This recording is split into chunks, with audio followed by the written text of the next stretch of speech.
Happy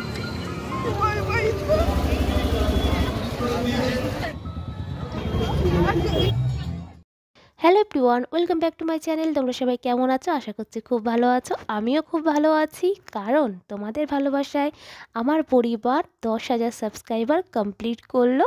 তো তার জন্য তোমাদেরকে অনেক অনেক ভালোবাসা আমার তরফ থেকে। আর আজকে আমি চলে এসেছি বইমেলায়। তবে এই ফুটেজটা কয়েকদিন আগে, কারণ বইমেলায় এসেছিলাম কয়েকদিন আগে। ভিডিওটা এডিট করতে পারিনি, তাই তোমাদের দিতে পারিনি। আর এই শীতের সময় বইমেলাটা দেখবে সব জায়গায় প্রায় বসে, তো অনেক বছর পর প্রায় মেলায় এলাম। আর দেখো, আমাদের পার্কিং করতে দিয়েছে একেবারে নোংরা জায়গার পাশে। এই সময় গাড়ি পার্কিংয়ের ভীষণভাবে বিজনেস চলে। তো দেখা যাক, মেলার দিকে যাই। না তোমার বইমেলা বইমেলা বইমেলা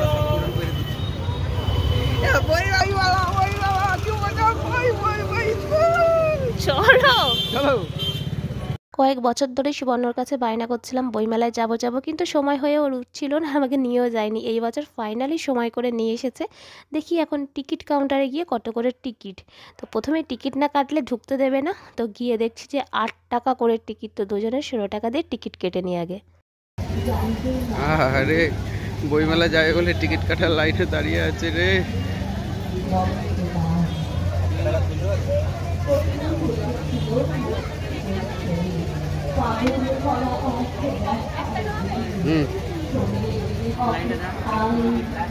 হ্যাপি চলো।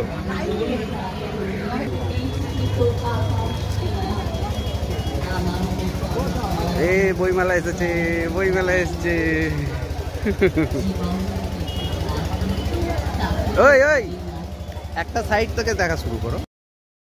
অনেক বছর পর যেহেতু বইমেলায় আসার সুযোগ পেয়েছি, সেই কারণে ঢুকেই একবারে লম্বা দৌড় দিচ্ছিলাম। তো সুবর্ণ বলল এক সাইড দিয়ে দেখো, তাহলে পুরো মেলাটা ঘোরার সুযোগ পাবে, না হলে কোথায় কি দেখলে না দেখলে ঠিক বুঝতে পাবে না।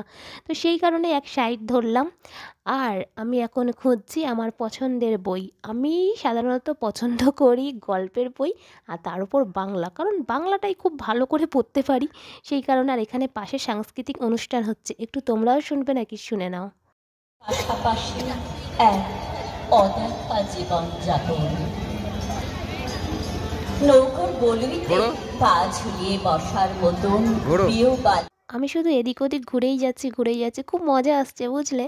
কারণ আমি বইমেলায় তো অনেক বছর পরে এসেছি, আর তার থেকে বড় কথা, সামনের দিকে একটা আমার পছন্দের বইয়ের স্টল পেয়েছি। এখানটা বেঙ্গলি বই দেখছি ছড়াছড়ি, পুরনো নতুন সমস্ত রকমের বই আছে। তবে বেশিরভাগ বই দেখছি আমার পড়া, কারণ আমি অনেক গল্প বই পড়েছি। আর তার থেকে বড় কথা, অনেক গল্প শুনে ফেলেছি, সেই কারণে একটু প্রবলেম।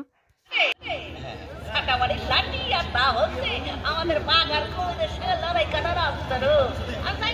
ও দিদা, করোনার সঙ্গে লড়াই করার কষ্টটা ভুলে যেও না, জানো?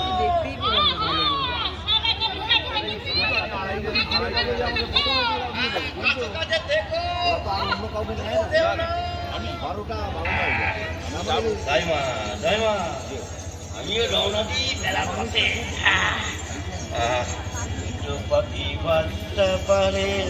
লক্ষ্মী ভান্ডার, আমি ভাবছি কি হচ্ছে এখানে, কি প্রকল্প শুরু করে দিয়েছে? এই জিনিসগুলো কি সুন্দর দেখো।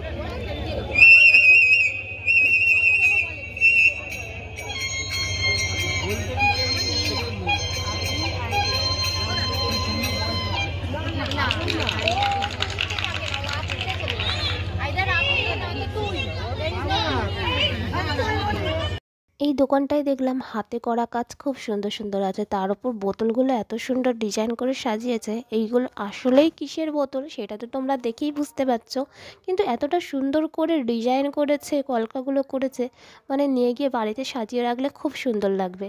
তবে এই মুহূর্তে আমাদের বাড়িও নেই, সাজানোর অবস্থাও নেই, চলো বাড়ি। এই দোকানেরই পাশে ছিল একটা শিশু চিত্রকলা, যেখানটায় শিশুদের হাতে আঁকা কিছু ছবি ছিল, খুবই সুন্দর সুন্দর ছবিগুলো ছিল। আর এই দোকানটা আসার একটা বিশেষ কারণ হচ্ছে সুবর্ণর জন্য। আমি তো আঁকাআঁকি পছন্দ করি, সুবর্ণ অনেক বেশি পছন্দ করার কারণ এক সময় যখন ও কলেজ লাইফে ছিল তখন ও আঁকাআঁকি করতো, এবং আমারও পেন্টিংও করে দিয়েছিল আমার প্রথম বিবাহবার্ষিকীতে, মানে আমাদের প্রথম বিবাহবার্ষিকীতে আমার ছবি ওকে এঁকে ও আমাকে দিয়েছিল গিফট। তো ও প্রচণ্ড ভালো আঁকতেও পারে আর খুব পছন্দও করে, কিন্তু ওই সাংসারিক চাপের জন্য শখের আঁকাআঁকি না আর হয়ে ওঠে না। তো এখন সাংসারিক চাপটাই মানে টাকা ইনকাম করাটাই মেন উদ্দেশ্য হয়ে গেছে জীবনের। কি বই দেখি দেখি ওটা ভিজুয়াল ডিকশনারি, এর মধ্যে সমস্ত কিছু জিনিস ভিজুয়াল ডিকশনারি। আমার একটা এয়ারক্রাফ্টটা আছে, এটার মধ্যে সব আছে, দেখো সমস্ত কিছু আছে, কী আছে এই সবগুলো সব মানে ভিজুয়াল ডিকশনারি, প্রত্যেক জিনিসের নাম। এই হেভি বই। দেখতে দেখতে ও একটা বই পছন্দ করলো, তো ওটাকেই দেখতে আবার চলে এলাম এখানটা। আসলে ও এসে থেকেই দেখছি ঘুরছে, কিছু একটা যেন খুঁজছে, কোনো একটা বই যেন খুঁজছে। আর এই দোকানটার সামনে বারবার আসছে, মানে ওই বইটার ওপর ওর আগেই নজর পড়েছিল কিন্তু বলতে পারছে না। তো শেষমেশ আমি বললাম কী সমস্যা, বলছে এই বইটা আমি বহু বছর ধরে ভাবছি কিনবো কিন্তু দামটা অনেক টাকা, মানে 2000 টাকা মতো দাম ছিল। সেই কারণে নতুন বই না নিয়ে আমরা পুরনো নিলাম, যেটা আমাদের থেকে নিল 400 টাকা মতো নিল। তো ওইটাকে নিলাম, ও খুব খুশি।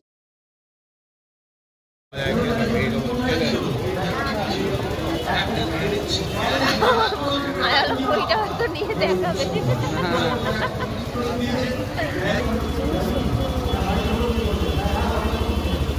এই আমার একটা ফটো নাও না এখানে। পুরো মেলা ঘুরে নিলাম আর সুবর্ণ ওর পছন্দের বইটা কিনে নিল, যে কারণে আরও মনটা একটু হালকা হয়ে গেল।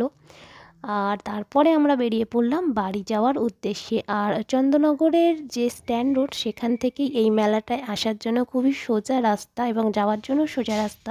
তো সেখান থেকে এসেছিলাম, আবার যাওয়ার সময় সেখান দিয়েই যাচ্ছি। তবে স্ট্যান্ডে বেশিক্ষণ দাঁড়াতে পারবো না, আর আমার তার মধ্যে পেয়ে গেছিলো অনেক খিদে। আর বই মেলা যেখানে বসেছে সেখানে কোনো খাবারের দোকান ভেতরটায় অন্তত নেই। তো বাইরেও খুব ভালো দোকান ছিল না, কাপড় জামার দোকানই বেশি ছিল। সেই কারণে আমি বললাম কিছু আমাকে আগে খাওয়াও, আমার খিদে পেয়েছে। আর মেন কথা, আমি ফাস্টফুড টাইপের কিছু খাবো না। সেই কারণে কী খাবো সেইটা চিন্তা করতে করতে মনে পড়লো চলো ঘুগনি খাওয়া যাক।